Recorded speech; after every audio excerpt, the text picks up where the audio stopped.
அஸ்ஸலாமு அலைக்கும் வரஹ்மத்துல்லாஹி வபரகாத்துஹ். சமூக நீதியை வெளிப்படுத்தக்கூடிய இறைத்தூதருடைய செய்திகளில் மிக முக்கியமானது இறைத்தூதர் ஸல்லல்லாஹு அலைஹி வஸல்லம் கூறிய இந்த நபிமொழி. இறைத்தூதர் ஸல்லல்லாஹு அலைஹி வஸல்லம் அவர்கள் சொன்னார்கள், இறைவன் கூறுவதாக, என் அடியானே, அநீதத்தை என் மீது நான் தடை செய்து கொண்டேன், உங்களுக்கு மத்தியிலும் தடை செய்திருக்கிறேன். அதனால் உங்களில் ஒருவருக்கு ஒருவர் ஃபலா ததாலமு, அநீதம் செய்யாதீர்கள், அநீதம் செய்து கொள்ளாதீர்கள் என்று இறைவன் கூறுவதாக இறைத்தூதர் ஸல்லல்லாஹு அலைஹி வஸல்லம் அவர்கள் சொன்னார்கள். அநீதம் செய்வதை இறைவன் தனக்குத்தானே தடை செய்து கொண்டான். அநீதம் செய்வது அவனுடைய குணம் அல்ல. இரக்கத்தை இறைவன் தன் மீது கடமையாக்கிக் கொண்டான். நீதம் செலுத்துவதை தன் மீது இறைவன் கடமையாக்கிக் கொண்டான். அநீதம் செய்வதை இறைவன் தனக்கு தடை செய்து கொண்டான். ஒமா ரப்புக பிதல்லாமில் லில் அபீத், இறைமறை சொல்லுகிறது, அடியார்களுக்கு ஒருபோதும் இறைவன் அநீதம் செய்ய மாட்டான். மீண்டும் சொல்கிறேன், அடியார்களுக்கு ஒருபோதும் இறைவன் அநீதம் செய்ய மாட்டான். இறைத்தூதர் ஸல்லல்லாஹு அலைஹி வஸல்லம் சொன்னார்கள், வானங்கள் பூமிகளில் உள்ள மனிதர்களுடைய செயல்களுக்கு ஏற்ப அவர்கள் செய்த பாவங்களுக்கு ஏற்ப தண்டனையை இறைவன் கொடுக்க நாடினால் வேதனையை தண்டனையைத்தான் இறைவன் கொடுப்பானே தவிர அநீதம் செய்வதில்லை. அதுபோலத்தான் வானங்கள் பூமிகளில் உள்ள மனிதர்கள் எல்லோர்களுக்கும் அவரவர்களின் நன்மைகளின் காரணமாக கூலியை கொடுக்க இறைவன் நாடினால் அவர்கள் செய்த செயலை விட சிறந்த முறையில் தான் அவர்களுக்கு இரக்கம் காட்டி கூலி கொடுப்பானே தவிர அநீதம் செய்ய மாட்டான் என்று இறைத்தூதர் ஸல்லல்லாஹு அலைஹி வஸல்லம் அவர்கள் சொன்னார்கள். இறைவன் தன் மீது அநீதத்தை தடை செய்து கொண்டான். அதை மக்களுக்கு மத்தியிலும் தடை செய்து கொண்டான். உங்களுக்கு ஒருவருக்கொருவர் அநீதம் செய்யாதீர்கள் என்ற அறிவுரையை இறைவன் தன்னுடைய இறைத்தூதரின் வாயிலாக எமக்கு தெளிவுபடுத்துகிறான். மனிதர்களில் பெரும்பான்மையான மக்கள் அநீதம் செய்யக்கூடியவர்களாகத்தான் தங்களை ஆக்கிக் கொள்கிறார்கள். படைப்புகளில் பலர் தன்னை படைத்த இறைவனுக்கு அநீதம் செய்கிறார்கள். இணை வைப்புதான், படைத்த இறைவனோடு ஒருவரை இணையாக்கி வணங்குதல் தான் இந்த உலகத்தில் இருக்கக்கூடிய அநீதத்தில் மிகப்பெரிய அநீதி. இன்ன ஷிர்க லதுல்முன் அதீம், இணை வைப்புதான் மகத்தான அநீதி. இறைத்தூதர் ஸல்லல்லாஹு அலைஹி வஸல்லம் முஆத் இப்னு ஜபலை அழைத்து கேட்டார்கள், முஆதே, படைப்புகள் படைத்தவனுக்கு செய்ய வேண்டிய கடமை என்ன தெரியுமா? படைத்தவனுக்கு செய்ய வேண்டிய கடமை முஆது, அவனை வணங்குதல், அவனுக்கு ஒருவரையும் இணையாக்காமல் இருத்தல். முஆது, படைப்புகள் இதை செய்தால் படைத்தவன் அந்த படைப்புகளுக்கு செய்ய வேண்டிய கடமை நீதி என்ன தெரியுமா? இறைவனை வணங்கி அவனை இணையாக்காமல் இருந்தால் அவனை ஒருபோதும் இறைவன் தண்டிக்க கூடாது, வேதனை செய்யக்கூடாது. முஆது, அதுதான் இறைவன் அவர்களுக்கு காட்டக்கூடிய நீதி என்று இறைத்தூதர் ஸல்லல்லாஹு அலைஹி வஸல்லம் சொன்னார்கள். இந்த நீதிக்கு மாற்றமாக படைத்தவன் ஒருவன் இருக்க, உணவளிப்பவன் ஒருவன் இருக்க, அவனை படைத்து பரிபாலிப்பவன் ஒருவன் இருக்க, படைப்புகள் இன்னொருவரை இறைவன் என்று அழைப்பதுதான் அநீதத்தில் மிகப்பெரிய அநீதி என்பது இறைத்தூதருடைய வார்த்தையாகும். மனிதன் படைப்புகளுக்கு அநீதம் செய்கிறான். படைப்புகளில் பெற்றோர்களுக்கு மனிதன் அநீதம் செய்யக்கூடியவனாக இருக்கிறான். அவர்களுக்கு நடக்க வேண்டிய முறைக்கு மாற்றமாக நடந்து, மனைவி கணவனுக்கு, கணவன் மனைவிக்கு, பிள்ளைகள் பெற்றோர்களுக்கு, உறவுகளுக்கு, நண்பனுக்கு, அண்டை வீட்டாருக்கு, தன்னுடைய நெருக்கமானவர்களுக்கு, விலகி இருப்பவர்களுக்கு, பிரமதத்தார்களுக்கு, சகோதரர்களுக்கு என எல்லா தரப்பிலும் அநீதம் தான் இந்த உலகத்தில் மிகைத்திருப்பதை பார்க்க முடிகிறது. இறைத்தூதர் ஸல்லல்லாஹு அலைஹி வஸல்லம் ஒரு மனிதன் தனக்குத்தானே அநீதம் இழைக்க கூடாது என்றார்கள்.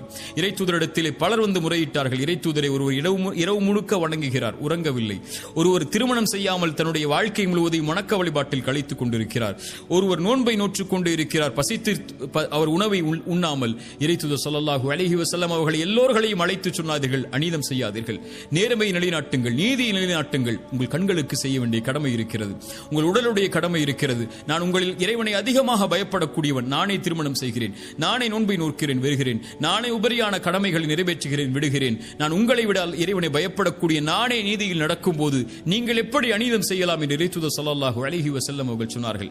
மனைவிக்கு அநீதம் செய்யக்கூடியவர்களை பார்க்கிறோம். இறைத்தூதர் ஸல்லல்லாஹு அலைஹி வஸல்லம் சொன்னார்கள், உங்களில் சிறந்தவர் உங்களுடைய குடும்பத்தாரிடத்திலே சிறந்தவர், நான் என் குடும்பத்தாரிடத்திலே சிறந்தவன். நீங்கள் இந்த உலகத்திலே சிறந்தவராக வாழ வேண்டும் என்றால் உங்களுடைய குடும்பத்தில் சிறந்தவராக வாழுங்கள், அதில் அநீதம் செய்து விடாதீர்கள் என்று இறைத்தூதர் ஸல்லல்லாஹு அலைஹி வஸல்லம் அவர்கள் சொன்னார்கள். ஒரு மனிதன் பிறருடைய பாவங்களை, பிறருக்கு பாவம் செய்வதன் மூலமாக, பிறருடைய உள்ளத்தை நோவினை செய்வதன் மூலமாக, பிறருடைய சொத்துக்களை சூறையாடுவதன் மூலமாக, பிறருடைய உரிமைகளை பறிப்பதன் மூலமாக ஒரு மனிதன் அநீதம் செய்து கொண்டிருக்கிறான். இவை அனைத்தையும் இறைத்தூதர் ஸல்லல்லாஹு அலைஹி வஸல்லம் தடை செய்தார்கள்.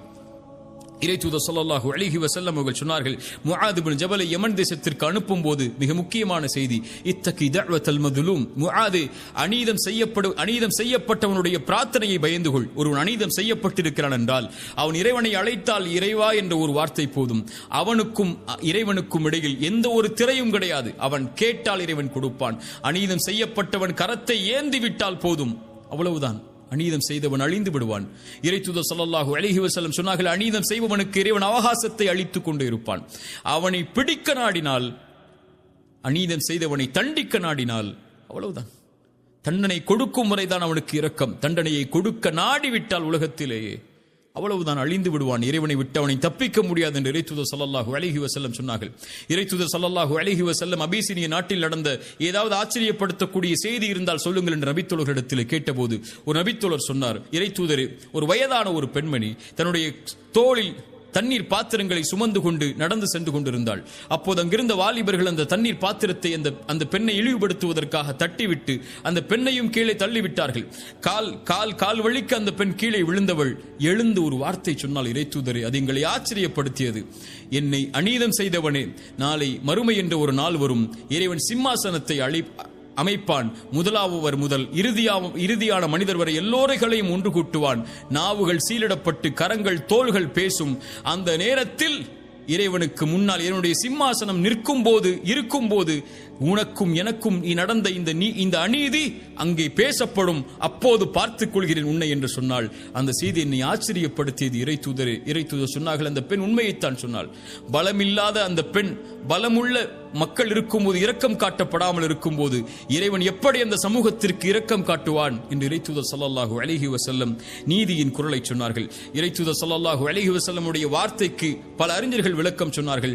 இந்த பூமி முழுக்க நீதியால் நடக்கப்பட்டால், அது இறை மறுப்பாளர்கள் ஆட்சி செய்யப்பட்டால் கூட அந்த பூமி நடக்கும், அந்த பூமி இயங்கும். ஆனால் பூமி முழுக்க அநீதம் மேலோங்கிவிட்டால் அதை ஆட்சி செய்பவர்கள் இறைவனை நம்பிக்கை கொண்ட முஸ்லிம்களாக இருந்தாலும் இறைவன் ஒருபோதும் அந்த சமூகத்தை வழிநடத்த விடமாட்டான் என்று இறைத்தூதர் ஸல்லல்லாஹு அலைஹி வஸல்லமுடைய வார்த்தைக்கு விளக்கமாக பல அறிஞர்கள் சொன்னார்கள். இறைத்தூதர் ஸல்லல்லாஹு அலைஹி வஸல்லம் சொன்னார்கள், அநீதத்தை பயந்து கொள்ளுங்கள், அதுதான் மறுமையில் இருக்கக்கூடிய இருள்களில் மிக மிக அதிகமான இருளாகும் என்று இறைத்தூதர் ஸல்லல்லாஹு அலைஹி வஸல்லம் அவர்கள் சொன்னார்கள். இறைத்தூதர் ஸல்லல்லாஹு அலைஹி வஸல்லம் சொன்னார்கள், இந்த பூமியில் இருக்கக்கூடிய சில பாவங்களுக்கு தண்டனை இறைவன் விரைவாக முற்படுத்துவான், அதை விரைவாக கொடுக்க வேண்டும் என்று இறைவன் நாடுவான். அதில் ஒன்று பெற்றோர்களுக்கு மாறுபட்டு நடத்தல், இன்னொன்று அநீதம் செய்தல். அநீதம் செய்பவனுக்கு நீதியை நிலைநாட்ட இறைவன் நாடுவதை தான் விரும்பி நாடுகிறான், விரைவாக அவனுக்கு செய்வதை என்று இறைத்தூதர் ஸல்லல்லாஹு அலைஹி வஸல்லம் அவர்கள் சொன்னார்கள். இறைத்தூதர் ஸல்லல்லாஹு அலைஹி வஸல்லம் சொன்னார்கள், நாளை மறுமையில் பரம ஏழை என்பவன் யார் தெரியுமா?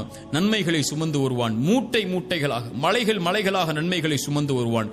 சுமந்து வரக்கூடியவனுக்கு பின்னால் வரிசையாக மக்கள் நிற்பார்கள்.